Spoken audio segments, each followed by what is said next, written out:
Yo, what is going on, everybody? I'm Vincent DeSantis, and this is James Walmer. I said James. There it is, baby. James That's okay. Walmer. And James. welcome to Strictly Casual, episode 33.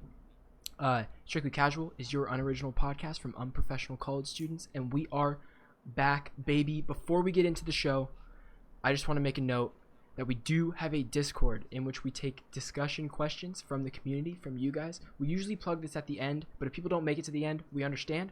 So I just want to put that out there at the very beginning. If you want to get in touch with us, talk, play games, do whatever. We love chatting about all the stuff we talk about, and we want to hear what you guys have to say too. So the Discord link, if you're watching on YouTube, is under the description, and on Twitch it's also in our bio. James, how you doing? What have you been playing? All that good stuff?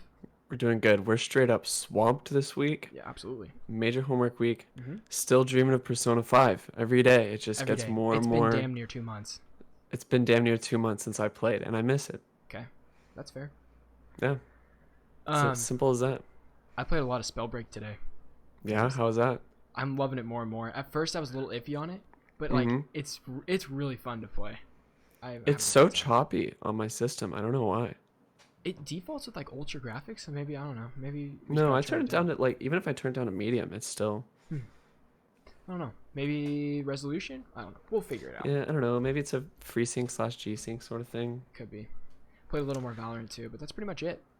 Cool. On the game side, I'm just waiting so patiently, because James, it's a 4-day countdown until Genshin Impact comes out.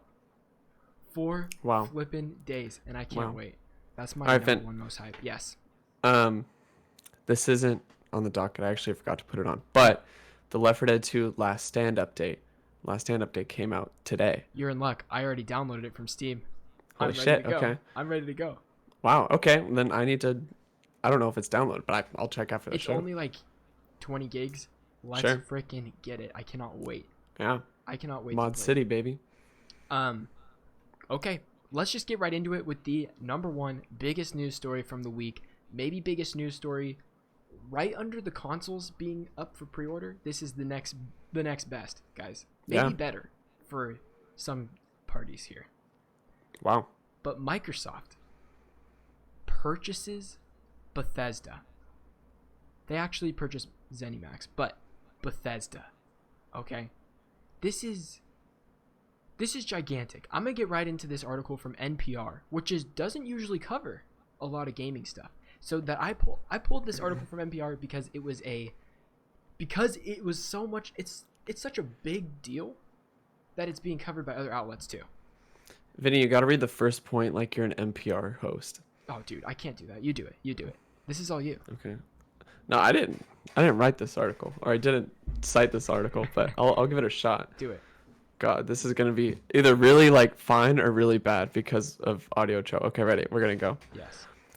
In what is set to be one of the largest ever acquisitions in the video game industry, Microsoft announced Monday that it has reached a deal to acquire ZeniMax Media, the parent company of a popular video game publisher, Bethesda Softworks, for $7.5 billion. That was great. Well done. Thank you. Well done. I'll be uploading my voice acting portfolio after this. Beautiful. But let's not downplay this number. Let's not downplay this damn number. $7.5 billion was what this acquisition was worth. That is a lot of money. So once the deal is finalized, Bethesda properties, including The Elder Scrolls, Fallout, Wolfenstein, Quake, Starfield, and Doom, will be owned by Microsoft. These series will be added to the Xbox Game Pass, a subscription-based cloud gaming service which has just recently topped 15 million subscribers. It's a lot. Wow. And this is a quote. With the addition of Bethesda, Microsoft will grow from 15 to 23 creative studio teams and will be adding Bethesda's iconic franchises to Xbox Game Pass, Microsoft wrote in a release. This includes Microsoft's intent to bring Bethesda's future games into Xbox Game Pass the same day they launch on Xbox or PC. The same day. Yeah. This is day one crazy. On Game Pass. So I wrote here. Oh no, I did not write this. This deal is 3 times the $2.5 billion that Microsoft paid for Mojang. the Minecraft studio. Minecraft, like, Well, I mean, it's a bigger studio. yeah, but Minecraft's like got to be one Huge of the most IP, yeah. most played games ever, Yeah. ever. The company behind Minecraft. Oh yeah, in 2014, it will be Microsoft's most expensive video game acquisition ever. And this is next thing is a quote from Bethesda. We are still Bethesda. We are still working on the same games we were yesterday, made by the same studios we've worked on for years, or we've worked with for years. And these games will be published by us, Pete Hines, Bethesda's senior vice president of PR and marketing, said in a blog post. The deal allows us to make even better games going forward. Microsoft is an incredible partner and offers access to resources that will make us a better publisher and developer. Dog. When you first saw this news, James, what did you think? What was your reaction to this? Without reading, just by the headlines. Microsoft buys Bethesda. I was probably in my bed and I leaned over and my alarm went off. Might have snoozed it for another 10 minutes, I don't know. And then open Twitter, scroll through, and I see Microsoft buys Bethesda, and I go, oh. Then I closed Twitter. That's it. That's it. I didn't have a big reaction to it. At all? No. Until, well, it kind of put in perspective when I was watching the kind of funny coverage over it. And I think it was Tim Geddes talking to Blessing Adeoye. And he was saying, he was explaining it to his wife. And he was saying, listen, at E3, out of the 5 big conferences, Microsoft just, straight up bought one of those conferences. Yeah. An entire conference. Yeah, pretty much. That's insane. I didn't even think about it in that way. Yeah, I know. That's crazy. Yeah. And I think the thing that's even more crazy for me isn't the fact that they just own Bethesda as a property, but the fact that every game that Bethesda is going to make will be day one to Game Pass. That's insane. Imagine, there are 2 deer outside my window. Sorry. That's amazing. Yeah, it's really, they come here all the time. Anyway,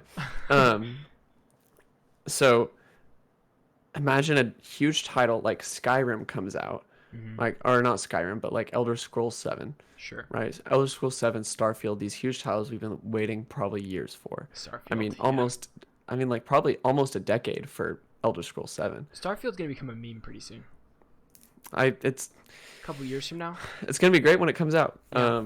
But I think just the thinking about having a huge release like that and not having to worry about shelling out $70 right for a next gen, that's insane. Feels good. It feels good for the consumer. Absolutely. Yeah, absolutely. And I guess us, because we're in the PC world, we can kind of reap the benefits of that. Right. If I did not have a PC, I would be real pissed about this news. Not pissed, but pretty upset about it. Right. And while this doesn't necessarily mean that these properties are going to be exclusive to Microsoft, I don't think they're going to do that unless they're really slimy about it. I think that would be a different discussion. Yeah. Well, it said case by case basis. Yeah. But so if something like Elder Scrolls 7 or Starfield turns out to be exclusive, that would rock my world. It's huge. The thing is, I'm already assuming those are going to be exclusives. You know what I mean? Really? I have to read it for what this is. You know what I mean? I don't want to get my hopes up. If they're Microsoft properties now, but so also Bethesda is honoring the Deathloop and Ghostwire timed exclusivity deals. They will eventually come. I don't know whether to Game Pass or Xbox. That's one of those semantics thing. I have no idea. But those still will be launching at least on, or not launching with the PS5, but launching on PS5 first. I don't know about PC. You know what I mean? That's one of the things that is still in question. But dude, I seriously doubt that we are going to get some of these big titles on PlayStation anymore after this. Yeah, if Bethesda doesn't need the money from third-party sales and they just get all their money from Microsoft, I guess I don't see why they would need the extra sales money, unless Microsoft just wants the money from the Sony consumers.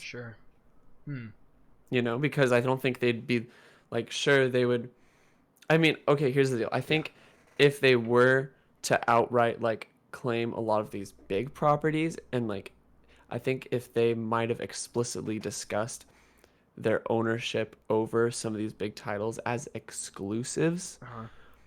I think now would be the time to use that language Sure. because of the fact the consoles are right around the corner and That's people true. want to have that information to form their next gen console preference, right? I totally see where you're coming from.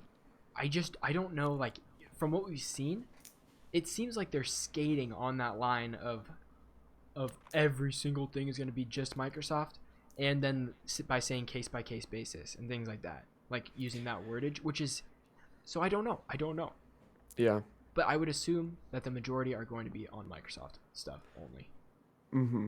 And I just don't know if I have enough knowledge about like the marketing of Right.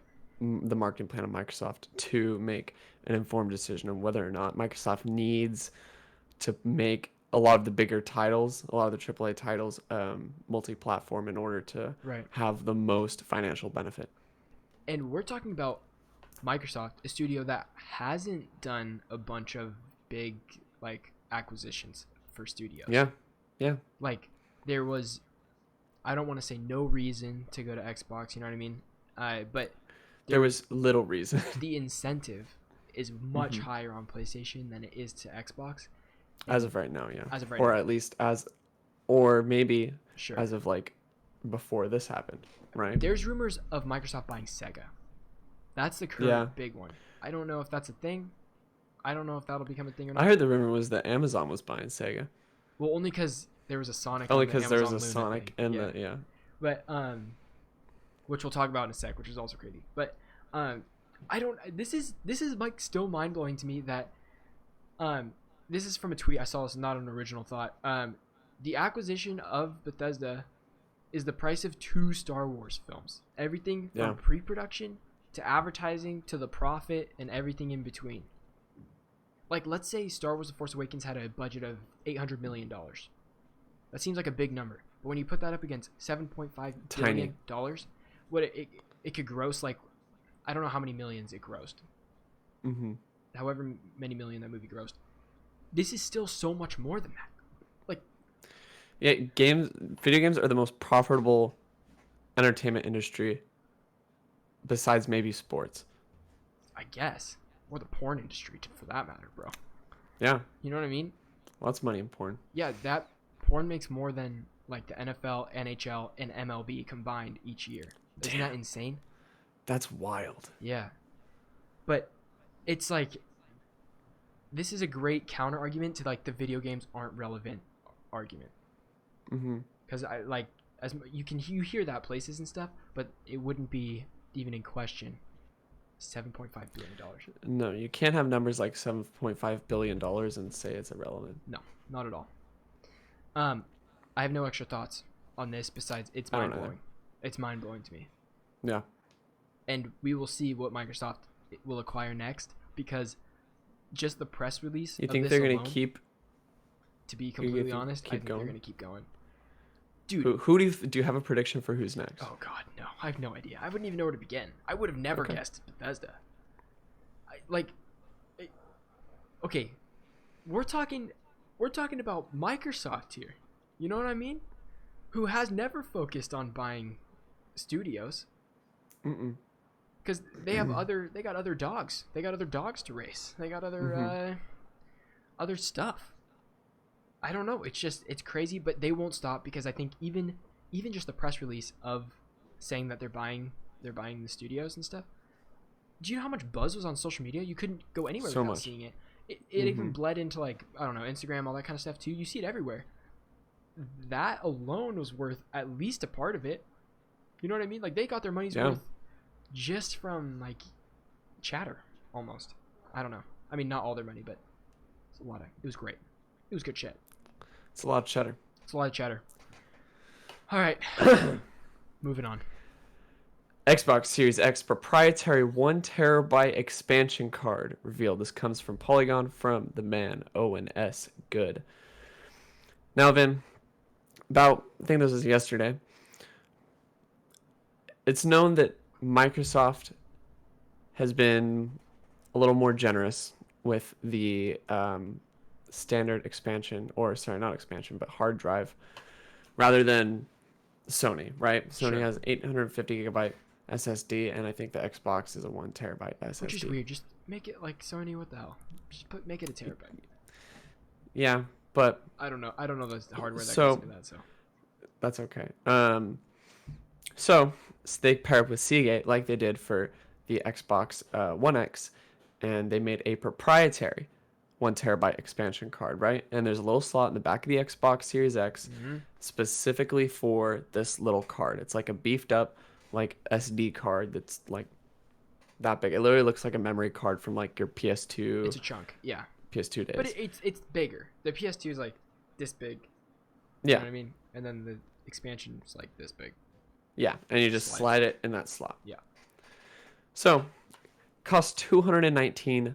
Yeah. $219.99. Available for your pre-order right now. Mm-hmm. Microsoft has promised that all accessories used on Xbox One, however, will be compatible with the Series X, including external hard drives too. So, that Seagate Xbox hard drive that was available to use with the Xbox One X will be compatible with the Xbox Series X. However, external hard drives, as opposed to SSDs, are much slower. Yeah. Brian Altano says, at this price, I might just buy an Xbox Series S and see if I can convince it to be an expandable storage for my Xbox Series X. I mean, you're only $80 off. You're only $80 off, from an entire ass new console. You can have it in another room. Isn't that crazy? You have one at the desk set up, one at the TV, for that much money. Yeah, you have one room for Call of Duty, one room for Halo. Just do what you got to do. Yeah. It's insane. So, while any normal USB 3.1 hard drive will be able to store any Xbox game just fine, it will be unable to play optimized for Xbox Series X/S games or replicate the speed and performance of an internal SSD. Which makes sense. You can't. Right, it's not the same deal. It's a different beast sucks. entirely. Yeah. It kind of sucks. I wish we were able to expand storage and have it run at the same voice crack, the same performance as the internal SSD, because I have the PS4 with 400 gigabytes, right? I can have like 2-3 games on here max. Now I know they said next gen they're gonna make a point about like downloading things faster, and that kind of thing. You're gonna be able to switch games, but I just don't want to worry about it. I just want to be able to download games. 800 gigabytes, yes, is double. That's nice. But I'm talking like, I wish I had like 2 terabytes in there. You know what I mean? So I just didn't have to worry about it. I'll get to that in a second. Yeah. Okay. But this SSD, proprietary SSD for Xbox Series X does have that same sort of capability. Yeah. That an internal SSD would. So let's see. Sony, however, will not require a proprietary storage expansion solution for the PS5. So in other words, like it won't have like a Sony branded. They might have their own Sony branded SSD, but they won't require you just to have a Sony branded SSD inside the console. You can buy a third party and use it. Absolutely.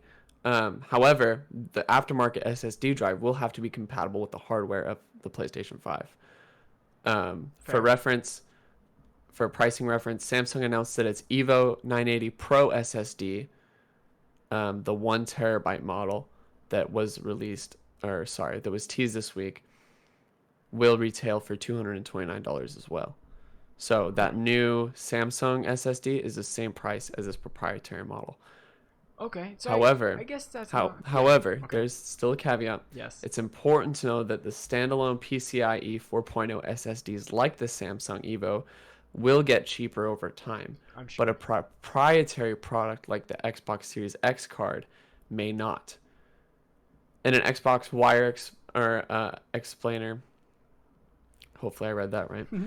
Xbox Director of Program Management Jason Ronald gives further detail and justification for the price. This is a quote.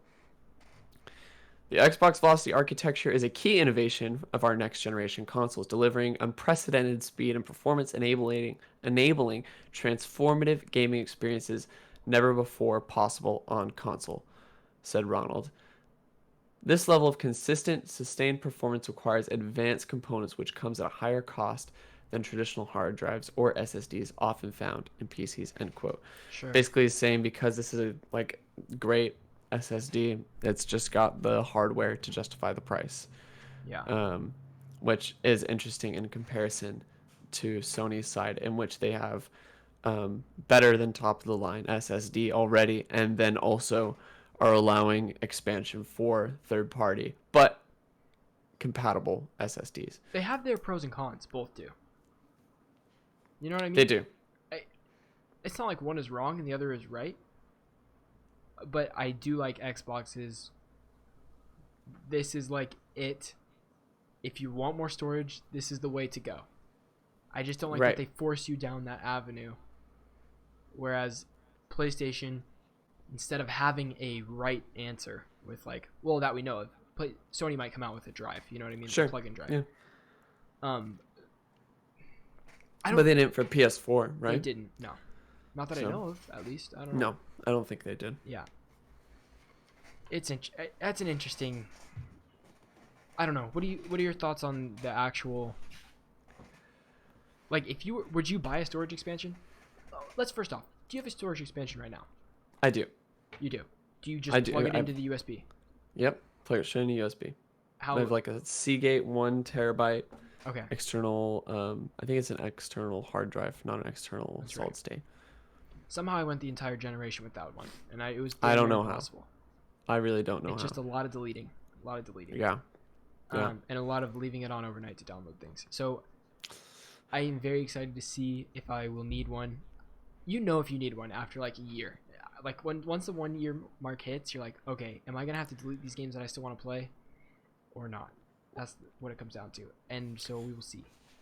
Yeah, and 850 gigabytes is an interesting number for messing around with like how I can't really gauge that off the top of my head. Like, oh, okay, 850 gigabytes means I'll be able to download like X amount of games. Right, because you have it's Call hard of Duty at 200, and you have like I can play Shadow of the Tomb Raider for like 30 gigabytes, which is awesome, and that's a full game, and it looks great. It just depends on the dev. Yeah, it really does. It just depends on the dev. Depends on the amount of post-launch content and everything. So like probably single-player games aren't gonna have as much. Well, depending on, because I think Cyberpunk 2077 is around like 70 to 90, something like that, and we'll talk about that in a little bit too. But I imagine they'd have post-launch content for Cyberpunk because it's going to be just a huge game. Yeah, I'm sure. But overall, like I actually like the idea that Sony is opening up to whatever, because that means there's more flexibility for prices, and I think it's more. While Xbox is simple, like it's like, all right, you want extra storage, we got it. Sony's saying, all right, well, there are options, and if you like go and do that work, like homework yourself on which one you want, I think there's just more flexibility there. Sure. For the consumer. We're getting corrected. No, it is an 825 gigabyte SSD on PS5. Yeah. Oh, 825 gigabyte SDD. I was rounding. Or SSD.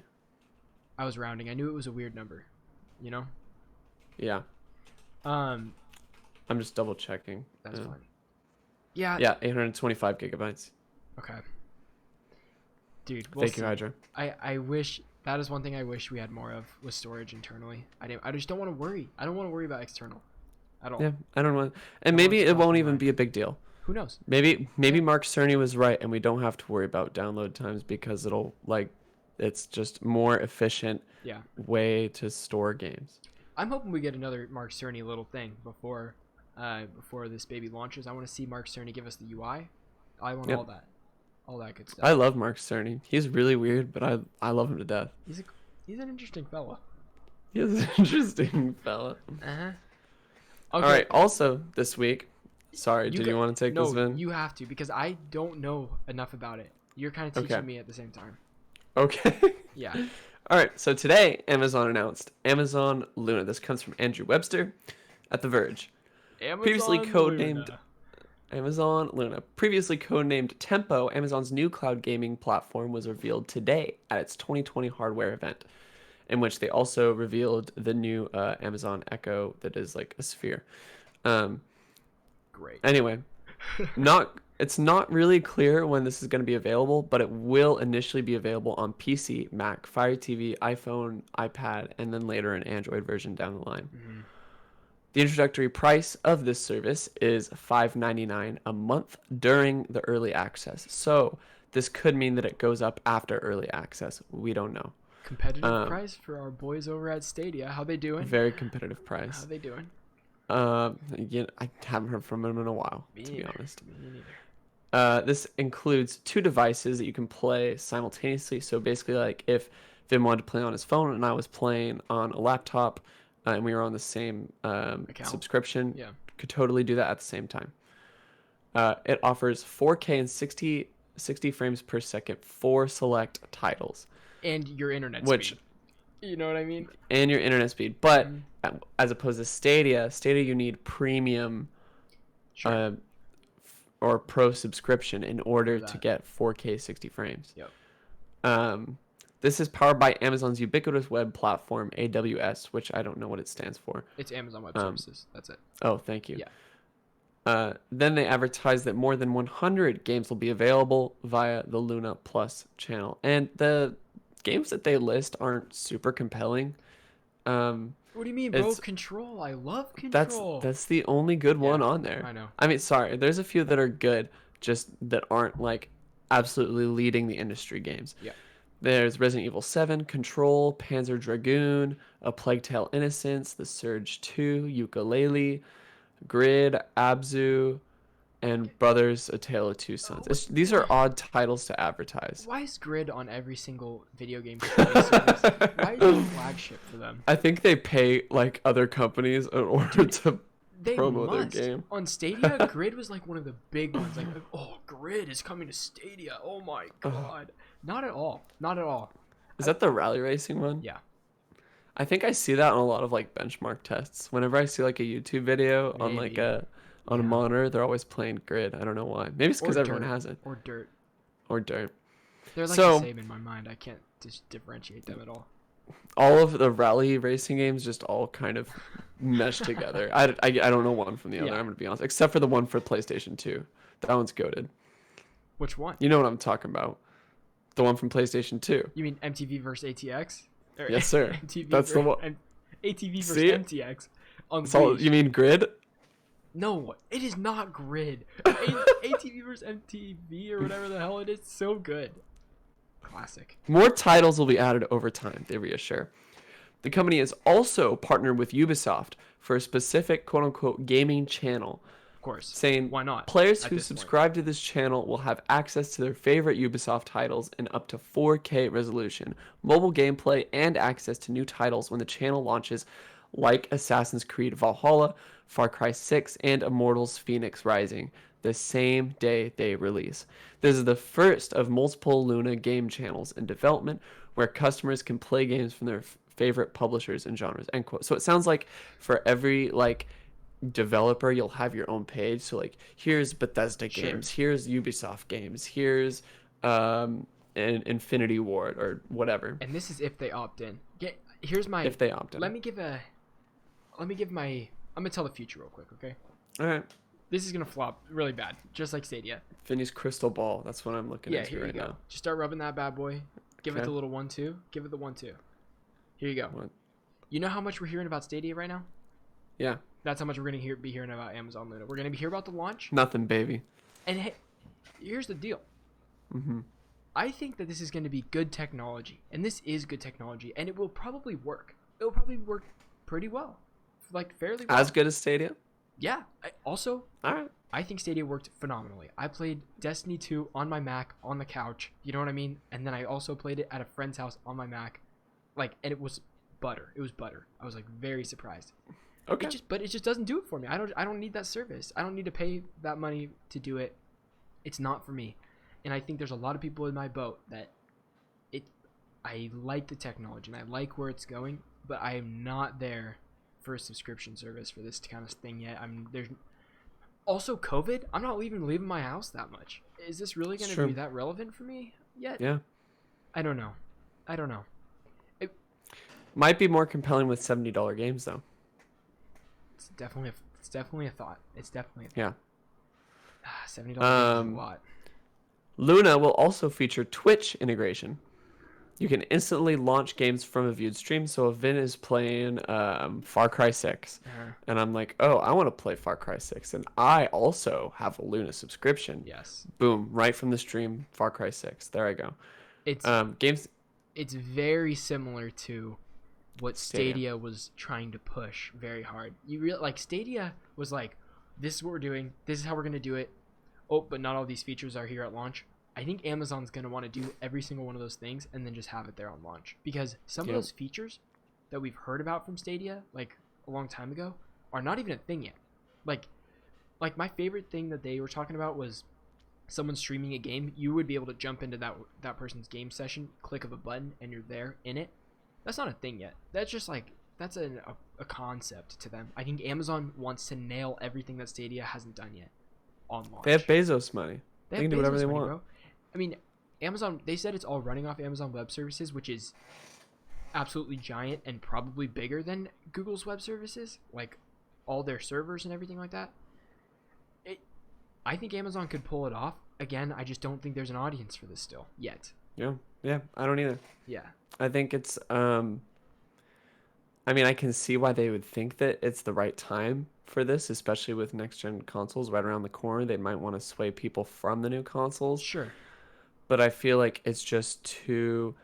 The only way I can see this being a viable service is if we get like 2, maybe 3 years down the console generation, and people are starting to realize that like $70 games are just too much.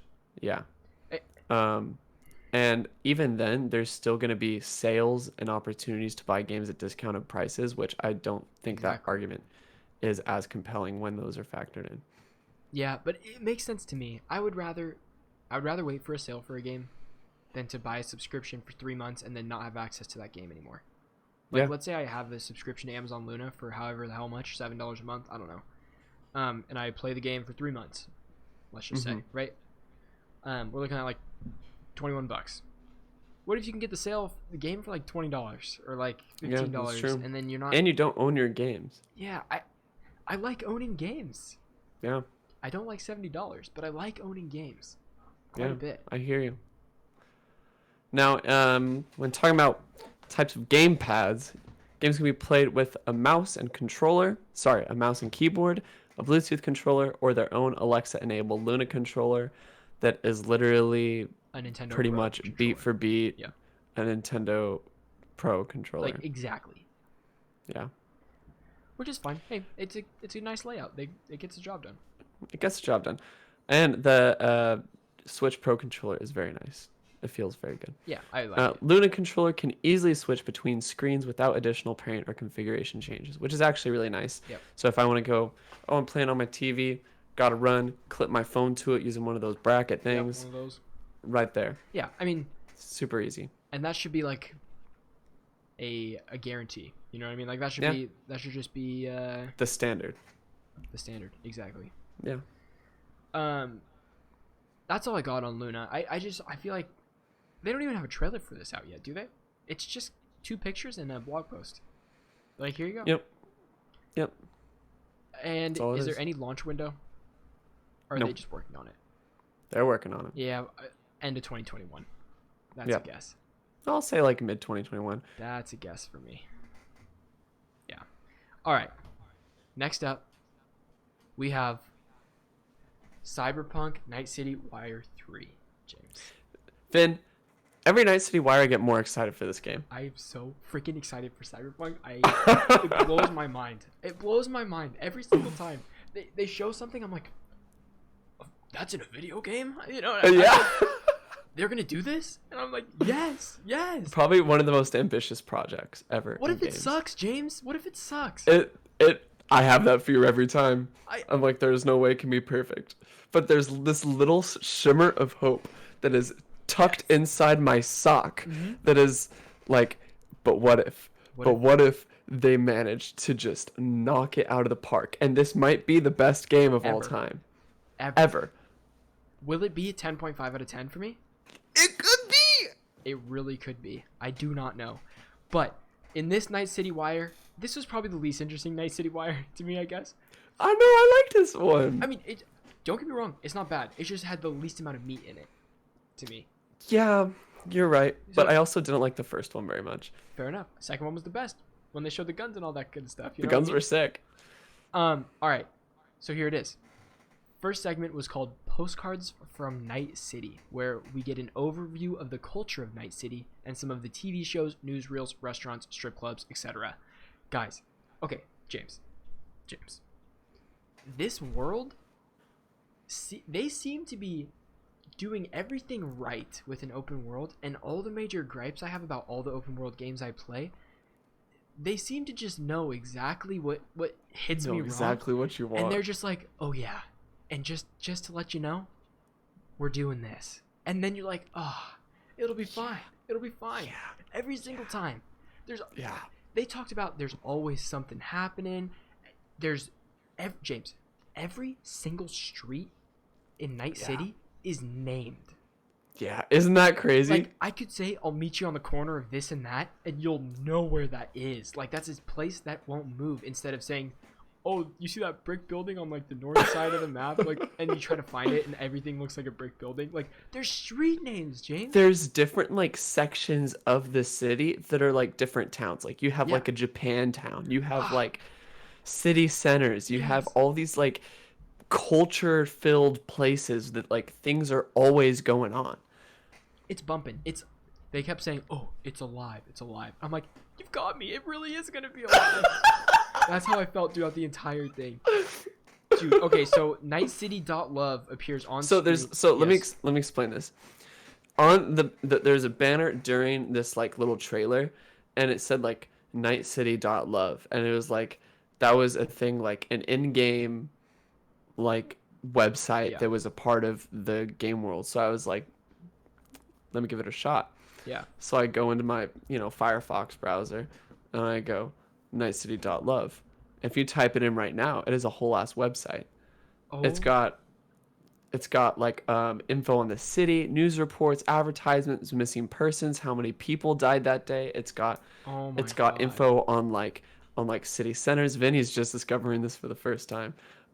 Vinny, what are you looking at? What are you seeing? No, I haven't bring it up. I'm just listening to you. Oh, yeah. Describe it. I'm gonna search it up right now. Maybe it's changed. I don't know. I'll pop on real quick. Okay. Well, I know you got multi-monitor. I got things to multi-monitor do. problems. I'm not going to be able to look at this. Anyways, I can look at it later. It's got right off the bat, you have a advertisement for Arasaka Home Security. Sure. Then it says "Welcome to Night City." Gives a little intro message. It's got advertisements for to vote for Perales for Night City mayor. He'll fight for you. It's literally the city's website with it's literally the city's website. It's got like world building. car advertisements. Vinny, this is giving me big Grand Theft Auto vibes. I'm a little worried that it's going to be a little too similar. But I think they have said things in the past that like have deterred from it. Like, it's not Grand Theft Auto. Yeah. For like a lot of reasons, because it is like at its heart like an RPG. Yeah. It's got information about transportation, like car, cabs, all the stuff. It's got district overviews of city center, Haywood, Watson, Westbrook. There's like a suburb. There's like downtown. There's like, and then like at the very end, there's a gallery with a bunch of shots of the city that all look gorgeous. God, I'm so excited, dude. I'm so flipping excited. Yeah. And so right after that, like I don't mean to like cut Go the for website, it. but Keep going. I was done. right after that, we have a dev interview where they say, and I quote, "Night City is the most complex thing and then the dev name, and the others have ever worked on. The most complex thing they've ever worked on," which makes sense. That's not that mind-blowing, I guess. Well, like I just think of that in comparison to CD Projekt Red, like thinking of The Witcher, Which I haven't played yet. as like a huge project. Yeah. Also, speaking of, this is going to be, they said this is going to be shorter than The Witcher because not enough people finished The Witcher. That's fine. thinking about like how this is. I mean, I guess Witcher wasn't that like complex of a game, Sure. but it was absolutely huge in scope. Yeah. And the attention to detail in the environment was incredible. Yeah. Dude. So the world has an incredible amount of verticality. It's not simply here's how I get from point A to point B. The world is built to have distractions from your main objective with every corner, and that's what I can't wait for, James. Assassin's Creed Odyssey is like I love that game. I love that game so much I platinumed it, right? But there's some big problems with that open world because it's dead. The open world's pretty damn dead. Whereas like Red Dead, I felt like the world, even though it was like the West and there was a lot of open space and stuff, it didn't feel dead. There was always something happening, something going on that I could go investigate. But it sounds like it's that on like a level times 20 because it's like a city. Like it's already so much is happening. They explained like you can go down corners, you can take an elevator to random places, and you don't really know where you're gonna go. Like just exploring too, like exploring all those buildings. Damn, dude, it's like a whole world inside of another building. It makes me wonder how like specific they're gonna be with their waypoint markers, because this seems like the type of game where you could be like, where you could literally go up to like people and ask them for directions and stuff like that. You know, super sick. Not to like speculate too much, Yeah, but I mean, it just sounds really cool. They can do whatever the hell they want, and I'm in. Like I don't really care. You know, I'm in. They're hand placing like garbage on the street across the game. Literally. Like they have people who are dedicated. Like, all right, you're gonna go place garbage throughout the city today. Coming to work, we're setting up garbage. Yep. They said That's that they're so telling sick. environmental stories with some of the assets that they use in there too. Very fun. I love that. I love it. So cool. Okay. I'm really looking forward to like how player actions and player decisions will affect the world of Night City. Do you think it will? I absolutely think so. Okay. I just don't know. I feel like I don't even know what the main character V, you know, the main character's name is V. I don't know the story at all. At all. No. At all. I think that's why I'm excited. I think so too, because who knows? We could be doing something on a very small scale, and Night City just continues to be Night City, or we could be doing something on like a big scale, like world changing, which might actually affect the city. I have absolutely no concept of what that's gonna be like, but I don't even care. I just I want to play this damn game so badly. Now, the next thing they go into is the gangs of Night City.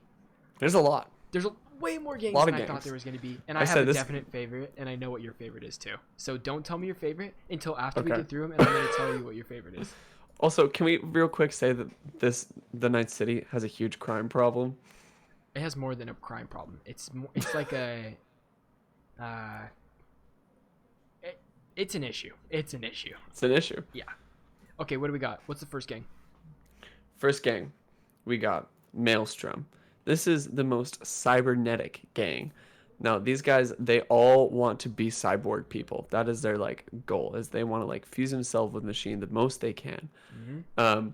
Everyone in this gang is just like, it's like they have roid rage, every single one of them. Yeah, exactly.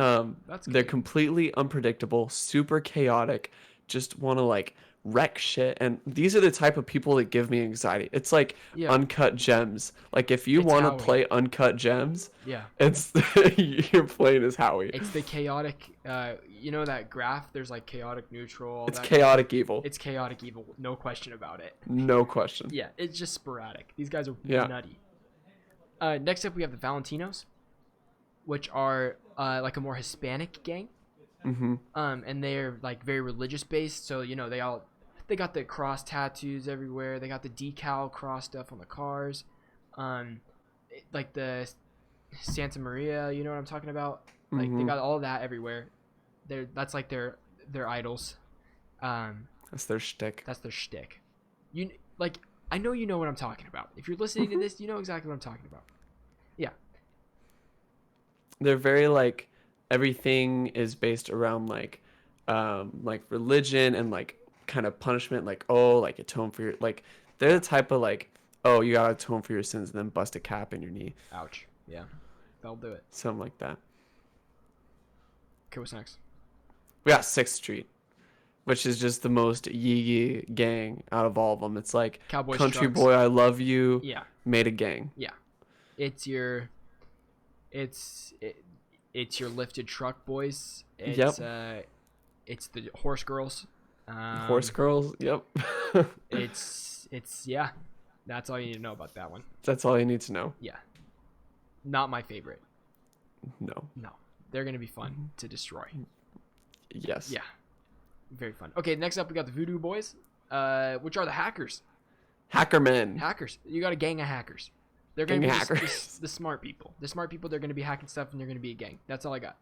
These guys are dope. These guys are kind of dope. Definitely gonna be in the corporate path quite a bit. You know what I mean? Whereas like the Sixth Street Hillbilly Hicks, those will be more of the nomad path. Nomad. Yeah. I'm sure they'll cross in pieces and parts, but yeah. Okay, you next. Oh. Apparently the Voodoo Boys are like the best runners in town. Got it. Then we have the Animals, which is, quote, the craziest fucking gang in the city. Yep. These guys are absolute units. Yeah. Literally, like, roid pumped. I was talking about roid rage with Maelstrom. No, these guys are roid rage These personified. are the guys that are the bodybuild competition. Like, imagine going to a bodybuilding competition, but then the entire panel of people competing are the animals. That's the animal gang. Yeah. But maybe times 10. They're like, Yeah. They're like, hulking. yeah. And they have a boxing ring. Yeah. Great. Cool. Great. Can't wait for these guys. Good big hit boxes. That's the nice part. Yeah. Happen. Yeah. Okay, next up we have the Tiger Claws, which are the Asian gang, which is basically like Asian culture gang, I would say. Yeah. Which is I mean, you got like ninja, samurais. samurai, like they use a lot of like blades, like katanas. Yes. There's one dude who had like laser like claw blades. Yeah. Which were super cool. This is your favorite, James. Yeah, it is. And it's mine too. And I knew it. I knew it. It's so cool. I just want to run around with a samurai sword in this game. Yeah. Like, can you imagine your samurai sword and then your fire whips or whatever the hell it is, like the fire wire? Yeah, yeah. Oh baby, it's gonna be so it's so dope. Next, you have the Moxes or Moxies. Yeah, I think it's Moxes. And they're the stripper gang. That's it. Strip gang. Strip gang. That's all you need to know. That's all you need to know. Then we got the Badlands, which are the Wraiths and the Altercados. I don't know what those mean. These are like two sub gangs of like Of the Badlands. Like, okay. yeah. And they're like not very like specific, at least not from what I got. Yeah. They're both just two of the major gangs in the Badlands. They're pretty yee as well. Yeah, they are yee. You can rope them in with 6th Street for sure. You can rope them in with 6th Street, absolutely. Get it, rope them in. Get it, rope them in. Ha ha ha. Okay, in the dev interview we go back to, it says as a mercenary, you can join a gang, but you can take jobs from any of these gangs. But you are a part of Afterlife, a merc group. So right. your character yourself, V, is part of Afterlife, which is a gang or a mercenary group. But you can also be a part of another gang.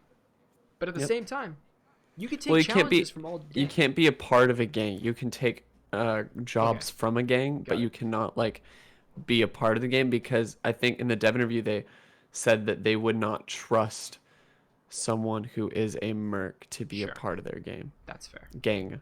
Okay. Yeah.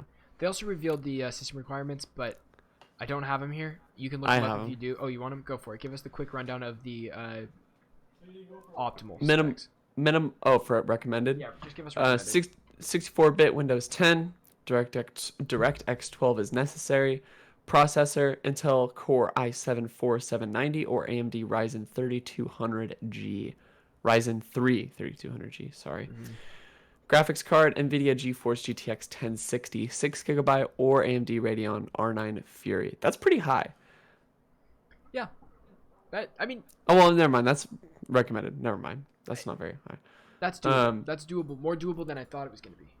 Me too. Me too as well. Absolutely. Yeah. 12 gigs of RAM. That's a lot of RAM. Dude, you should see Modern Warfare. It's insane. Really? It just eats on the RAM. It eats on RAM. I mean, you're not going to do anything else besides play the game. No. I mean, maybe Maybe stream. it. Yeah. Yeah.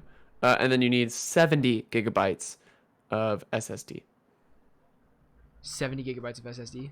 That's not bad. Yeah. For recommended, it's 70 gigabyte. Like for minimum, it's 70 gigabytes HDD, but for SSD, 70 gigabytes as well for recommended. Not bad at all. Not bad at all. Definitely not the 200 of Modern Warfare. No. Thank the good Lord. Thank the Yes. good Lord. Okay, that's all we got in Night City Wire 3. They said they were going to get a fourth one in October. So we'll see more Cyberpunk, baby. I can't wait. I can't wait I'll either. take all the How many Cyberpunk months? I can get. 3 months, baby. No, like we're like at 59 days, 58 days or something. Oh my God. Yeah. That's less than 2. Which means we're only like 50 days away from next gen. Whoo-wee. Yeah, that's right. I'm stoked. Okay, next up, we got to start kind of cooking through these, James. We got a couple more articles, and we're already. These at are all 50 quick. minutes. These are all quick. These are These quick. aren't super. Okay. Yeah. Next up, the Among Us devs cancel Among Us 2. So though the sequel has just been announced 36 days ago, this comes from The Verge, by the way. The sequel came just been announced 36 days ago. The developer Inner Sloth, who wants to support the game that's so popular right now, said, "The main reason we are shooting for a sequel is because the code base in Among Us 1 is so outdated and not built to support adding so much new content," Inner Sloth said in a blog post. However, seeing how many people are enjoying Among Us 1 really makes us want to be able to support the game and take it to the next level. Right now, it is the third most played game on Steam, where it only costs $4.99 as of writing. And the Steam Spy estimates that a game has more than 10 million owners on Steam alone. Those numbers don't account for how many people own Among Us on iOS and Android, where the game is free with ads, although you can pay just $2 to remove them. Even though the sequel has been canceled, you'll still be able to eventually play the game the developers were hoping to build. All of the content we had planned for Among Us 2 will instead go into Among Us 1, according to Inner Sloth. The developer also spelled out the other improvements players could look forward to, including promised fixes for server issues, colorblind support, a friend system, and a whole new stage. James, this is crazy. Imagine literal month ago when Among Us is completely dead, right? Mm-hmm. Completely dead. You have this studio says, "Oh, we're going to make Among Us 2 because people liked the first game, but we're going to work on the second one as a sequel. We're going to make it a lot better." And then out of basically nowhere, people start streaming Among Us, and it becomes the #1 game on Twitch. It becomes a game that I had no idea about. It came out 3 years ago, by the way. This is an old game. Yeah. It just completely emerges. Hell of players now. Everybody's talking about it. Everybody's playing it. I think this is a smart move by the team to just say, I do too, especially because they're still able to build the game they were hoping to build with Among Us 2. It says there's no compromise here. Yeah. No, it's not like a Destiny 2 to a Destiny 3 situation where they like the game actually needs a whole new engine. Among Us doesn't need another engine. No. They're doing fine. And they can still build the game that they want to build. It's not restrictive at all for the developers. So as long as the developers aren't restricted, I'm cool with it. And dude, can you imagine how much more these guys are getting paid too? This is a great bonus for them. This popularity of the game to jumpstart into their new work on They're doing great. They really are. God bless them, bro. They're chilling. God bless them. God bless them. This is cool. I still want to play more Among Us, to be honest. Yeah, I do too. Classy Sax in chat says they can make a sequel if the player base goes down. Yes, I would think so too. But right now, Among Us 1, God tier among player bases. So yeah, really. Just send it. We'll see how long it lasts. No Man's Sky receives Origins update. Yes, sir. I think this was yesterday. Mm-hmm. This is huge. I mean, I guess as huge as all the other. It's huge, but there's been damn near 12 updates to this game since launch. 12 big. So updates. many. This is dedication. No, this is the to 12th. A game. Wow. There's a dope new trailer, as always, with these cool updates for No Man's Sky, or from the No Man's Sky website. It says, Update 3.0 Origins dramatically expands the universe of No Man's Sky, explores stranger, richer, and more varied universe with deeper planetary diversity, dramatic new terrain, a host of new creatures, new weather conditions, colossal buildings, and much more. Some extra features included as well are brand new photo mode and a UI overhaul. Vin, this Yeah. is basically just overhauling, doubling down on everything that makes the game great and unique. Yep. And it says, you know what, we're going to make the game even more unique, even more varied, even bigger than it was before. Like, James, And we're just, it feels like less than a month ago that Yeah. they released the Abyss update, which is like the whole underwater expansion. Also, these are completely free if you did not know. yeah, No Man's Sky had a rough start. very rough. And Very rough. And I commend our boys over at Hello Games for they have brought it God bless them full too. circle. This game is damn good. This game is damn good now. I've played it. I played it a bunch on my PlayStation when it first came out. I have it on Game Pass now, and I can't wait to like get to a point where I can actually explore these things. I'm still in the beginning of it, but Right. I can't wait. Anybody who wants to play No Man's Sky, bro, let me know. In addition, Sean Murray said that he has more planned for the rest of this year, and he wants to release another update this year, especially because the Origins update isn't exclusive to next gen. This is a current gen update. Yep. So I'm hoping and assuming that Sean Murray and those guys at Hello Games will be announcing and rolling out some sort of update that takes advantage of next gen hardware even more.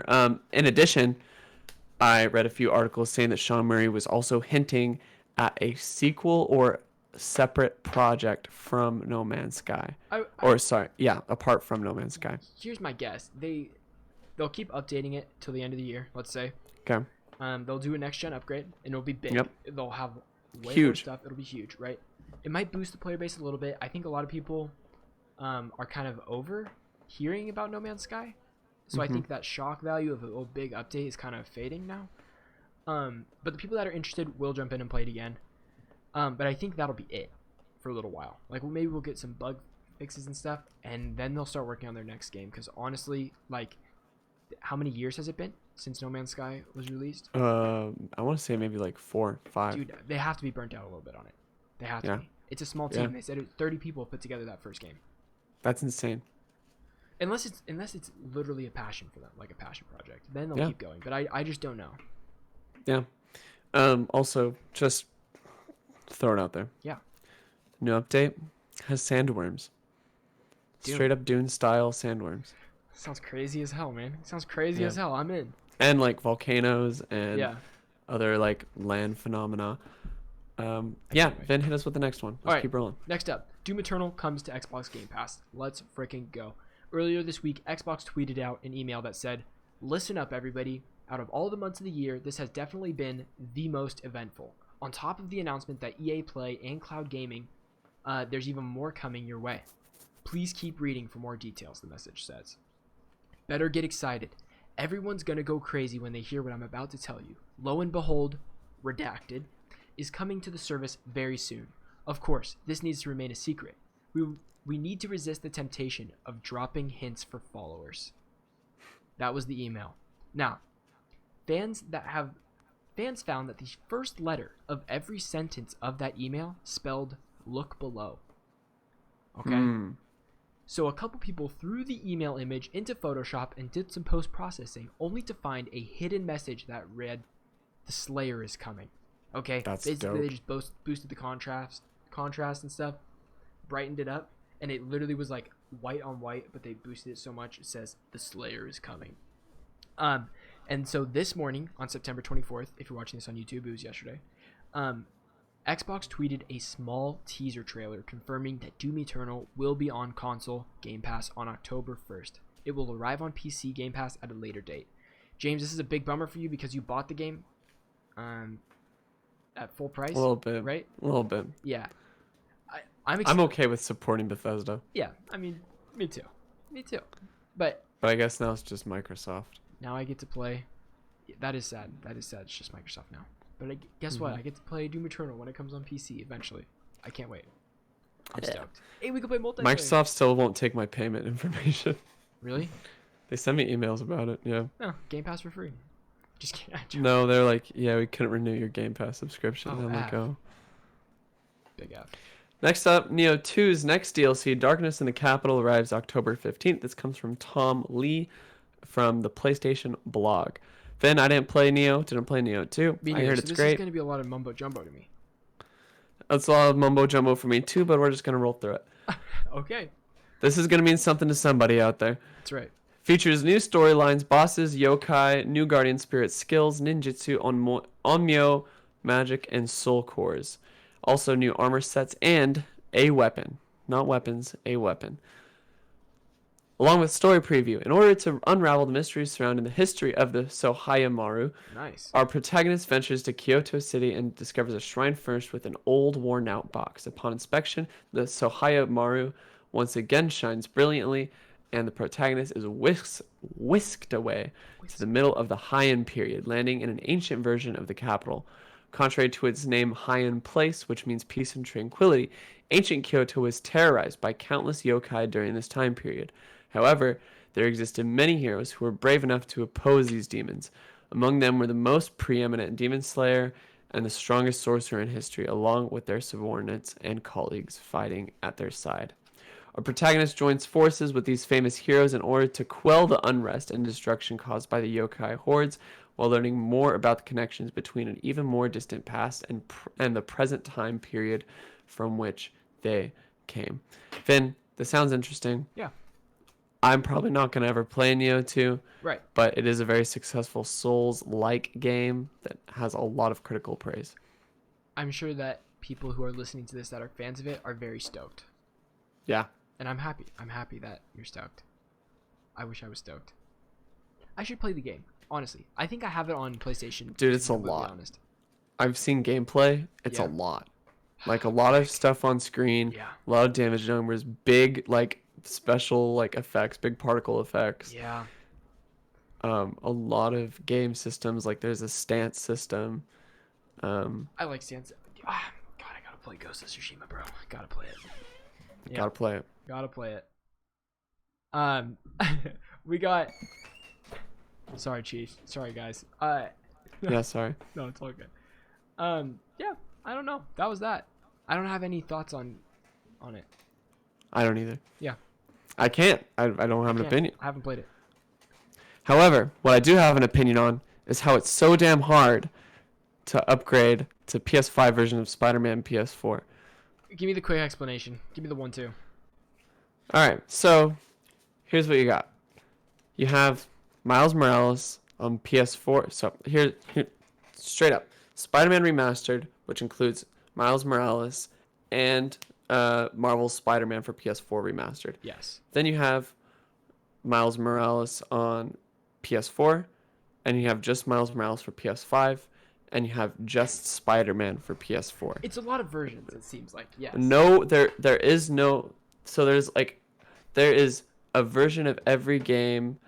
There's a version of every game on both platforms except for Spider-Man PS4, which will not be separately released on PS5. So if you get Miles Morales on PS4, you get Miles Morales on PS5 for free. Yes. $70 will get you Miles Morales PS5 and Spider-Man Remastered for PS5. Or you could do Miles Morales PS4 and then upgrade that for $20. And then with that $20 upgrade, you'll get Miles Morales PS5 and Spider-Man Remastered for PS5. It's a lot. And then if you have Spider-Man PS4, you can, in a disc copy, if you have a disc copy of Spider-Man PS4, you can play it on your PS5 with backwards compatibility. That's not a remastered version of the game. That's just the PS4 version on the PS5. Yes. Right. It is a whole ass remaster with the Miles Morales Special Edition. Yeah. So if you want to play that amped up version of Spider-Man, of Marvel Spider-Man PS4 on PS5 with the extra graphics, with the extra suits, with the more populated streets, you have to get it with Spider-Man Miles Morales. It's too confusing. You know what I mean? I'm just going to buy the PS5 version. Call it good. Same. For people that upgrade, you have to worry about this a little bit more. Or people that want to buy it on PS4 and then go to PS5. That's the only time you have to worry about it. Unless you... Yeah, well, like, the only... Classy says that entire sequence was word salad. Yes. You're 100% correct. Jane, also you're clipping when you get too close to it, to the mic. Oh, I'm sorry. You're I'm sorry. You're I'm fine. leaning. here's the deal. Here's the deal. Okay, give it to me. If you are not, you only have to worry about this if you're buying a PS4 and a PS5. You know what I mean? If you're playing this, if you're planning on playing half of it on PS4 and then the other half on PS5, which you're probably not going to do anyways, you're either going to play it on the PS4 all the way through or the PS5 all the way through. Well, actually, Unless I don't think so, because a lot of people are probably going to get a PS5 for Christmas. Sure, but let's say Yes, but let's say you buy Miles Morales for the PS4, and you're solid. You play it on there. Maybe eventually you want to upgrade. You pay the $20 to upgrade, which just sucks. That sucks to me. You know what I mean? That sucks. But you got to do it. You got to do it. If you don't want to spend the $20 to upgrade, you can just buy Miles Morales for $40 on the PS5 without the Spider-Man remastered. For $50. For $50, $49.99. Yes. Yeah.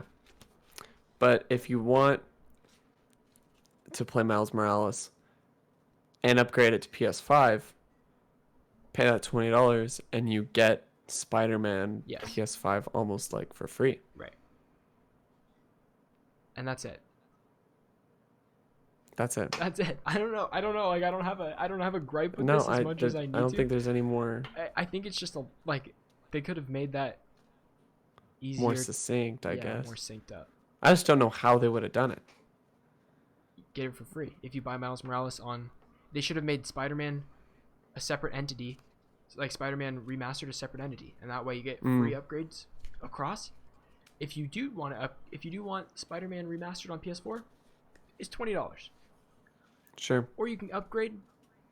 Or if you want to just buy that all together on the PS5, they'll bundle it in for the $70 price tag. Done. The main thing is you cannot get Spider-Man PS4 on PS5 in the upgraded version unless you have Miles Morales for PS5. That's where the pain comes in. Yeah. Which is stupid. They should make it a separate entity, and I'm sure they will. Eventually, maybe after the whole thing is said and done. Okay, guys, it's time. Random fun stuff, baby. Greatest segment of all time. Random fun stuff. Let's go. James, start us off. Nier Replicant was shown at Tokyo Game Show, along with Nier mobile game finally coming to the West.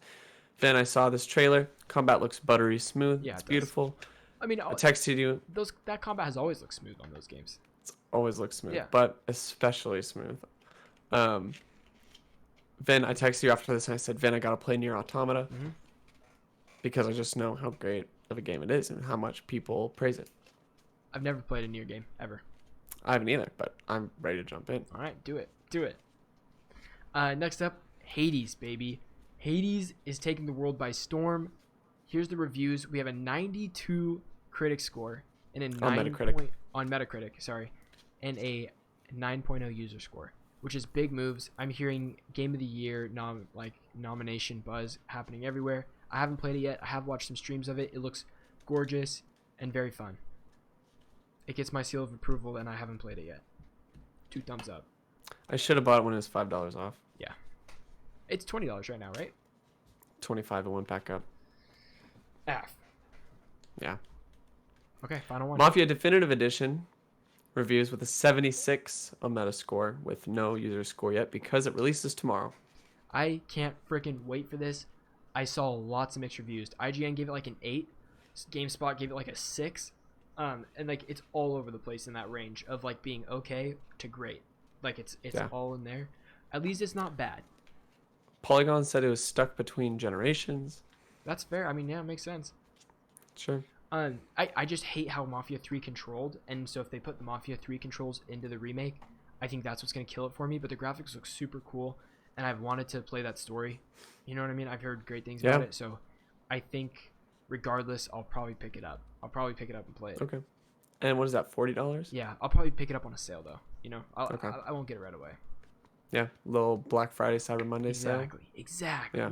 You know me, James. You know me. I know. Come on. Come on. Let's go. And that's a wrap on Random Fun Stuff, you guys. That brings it to an end. Close us out, Chief. Everybody, thank you so much for watching Strictly Casual Podcast. We're here for you, the viewer, each and every Thursday night.